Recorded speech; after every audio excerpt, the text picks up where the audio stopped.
Hi, this is Lisa. Today is June 20th, 2019, and you're watching The Backward Glance. So today I have 10 more items to show you that sold within the first 30 days of being listed in my eBay store. And all of these items this time happen to be apparel items, so if that's what you're interested in, please keep watching.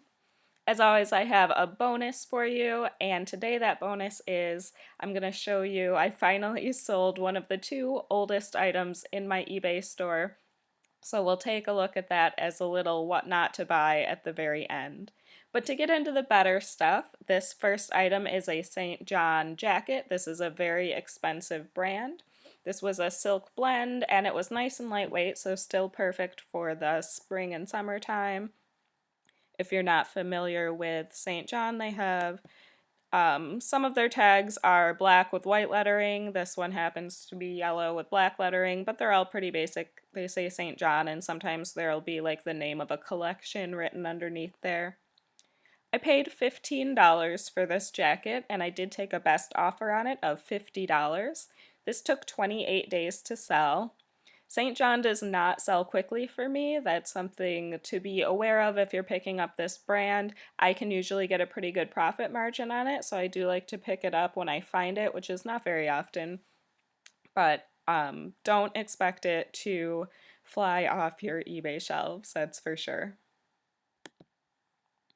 Then I sold these Brooks Pure Flow 6 running shoes, and I picked these up even though they showed quite a bit of wear because nobody had this print. I guess there's two different kinds of this peacock print that they came out with, and no one had this one, so I thought somebody might be interested in picking them up just for the novelty of it, kind of. So I paid $3 for these at a garage sale, and I took a best offer of 26, and that took 7 days. And you can see on the back there, Brooks, Pure Flow, and I mean, definitely a lot of wear like on these, but still was able to sell them within a week, so that is great. Next up is a brand called Cut from the Cloth, and these were a women's 16 skinny jeans, and I would not have bought these if they were not that size. So I actually have maybe 4 or 5 cut from the cloth items in my shop that I have not been able to move, and they're all in smaller sizes. I think they're nice styles, but they're just not moving for me. So when I saw them in a size 16, I did decide to run comps and see if that size has a good sell-through rate, and it does, so that's something to keep in mind. I also probably wouldn't have bought them if they weren't skinny, but being skinny and being the big size, I thought that they would do okay. And if you're not familiar, Cut from the Cloth, that's their logo right there. So I paid $5.39 for these, and I sold them for my full asking price of $32, and that took 18 days to sell. Next up is a concho belt, and this one is all metal.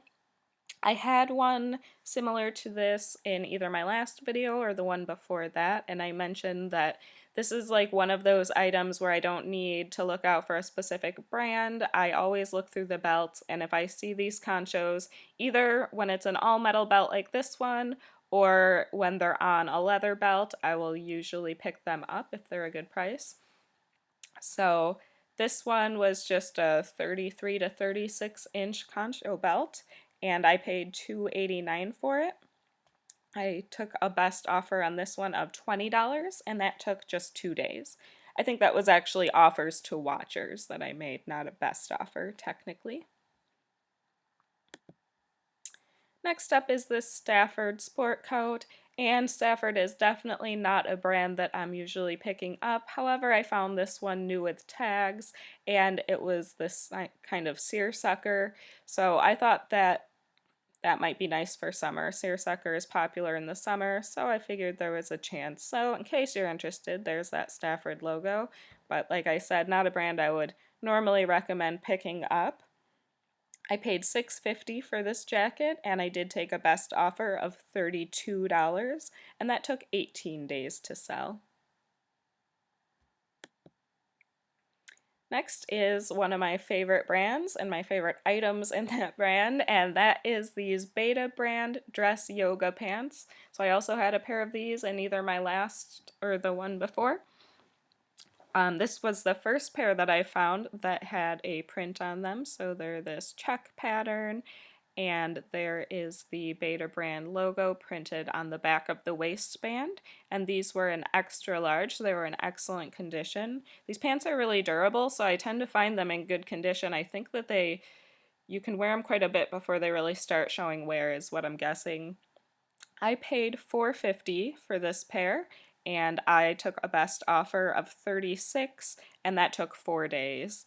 That actually was also offers to watchers, if the distinction matters to you. So, good sale there. I love, love, love this brand, and I love the dress yoga pants. I'd like to find a pair in my size, and I might rock them for a while. These shoes, it's kind of funny because in my last video I said that I don't like to buy women's shoes that are less than a size 7, and then I sold these, which I had kind of forgotten that I picked up, that are only a size 6. So these are Dr. Andrew Weil, like a orthopedic sandal, nice brown leather, and I picked them up because they were just $2, and I took a best offer of 19, which took 23 days to sell.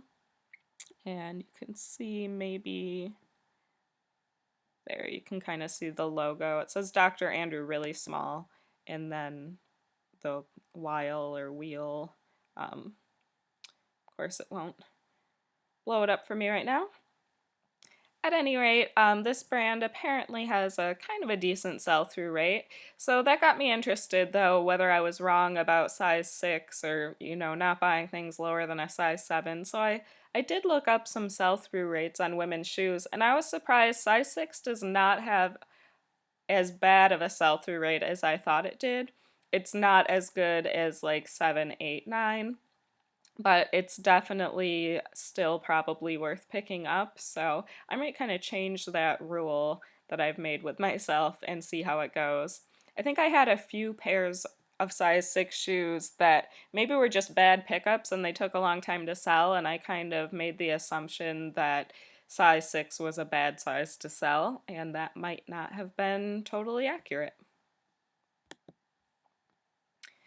Next are a pair of Citizens of Humanity jeans, and I actually found these at a garage sale. It's really, really rare for me to find good clothing at garage sales around me, so I only paid $1 for these, which was awesome. I sold them for my full asking price of $22. That took 2 days to sell. There are definitely some styles of Citizens of Humanity that you can ask more for, namely like a skinny leg or a high rise. So these were a low rise straight leg, and I did comps and I thought I priced it right in the pocket for what people were getting for it, but this is a brand where if you come across it in a thrift store and you're paying up for it a little bit, more than like $4 or $5, go ahead and definitely comp the exact style that you have to make sure that it's one people want and see if it's one of the ones that brings in a little bit more money. Oh, here, I'm trying to remember to always show you tags. So there's the Citizens of Humanity tag in there, and then like right on the waistband, it almost always has a style name. So this was called the Ava Low Rise Straight Leg. Here's a brand that I hadn't heard of before, and these pants had just a really unique fabric to them. It almost felt a little bit like felt, like a really, really nice woven wool felt. So the brand is called Avenue Montaigne, and the style was called the Billy Straight Leg, and I guess that is the style that they're kind of known for, so like their most popular style from that company. These retail very close to $200 if I remember correctly, and these were in excellent condition.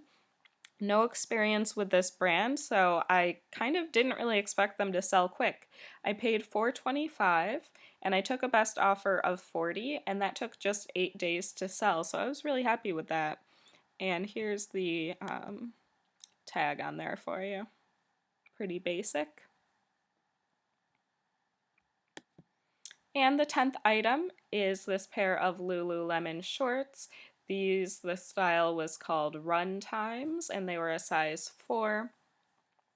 I picked these up for $4.25, and I did take a best offer of $29 after 11 days. I actually was going to counter that offer, but it kind of happened at a funny time. I got a return and I just literally hit the button to send the refund, and the refund was exactly $29, and then I got a notification that I had a best offer and it was for exactly 29, so I felt like that was serendipity and I better just take it. So at any rate, those took 11 days to sell, if I didn't mention that.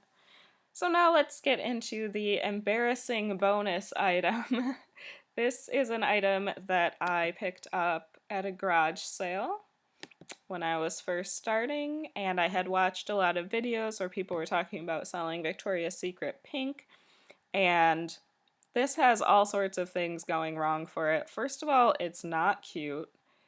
Second of all, even though it is pink, it doesn't say pink anywhere on it, so the stuff that people probably are looking for a little bit more are things that have the big spell out logo on them. It also was missing a rhinestone on the back of it. Just really not cute. So I can't remember what I originally listed this for, but I sold this for $7. Now I only paid $1 for it, so in the end I ended up making about $5 profit after fees, but it has been in my shop for 14 months. So I don't really like to pick up almost anything Victoria's Secret pink anymore. I think it's a brand that does well on Poshmark. Not this item, but the cuter items. So if you're selling on Poshmark, maybe drop a comment below and tell me how pink is selling for you. But I've picked up a few items that are in like really good condition with a really big logo that says pink, and I still don't get as much as I think that I should get out of them, so probably not going to be picking up this brand too much, but thought I'd show you this little what not to buy. So that's all I have for you today, and I do really appreciate you watching. Feel free to click any of the buttons down below, and thanks again.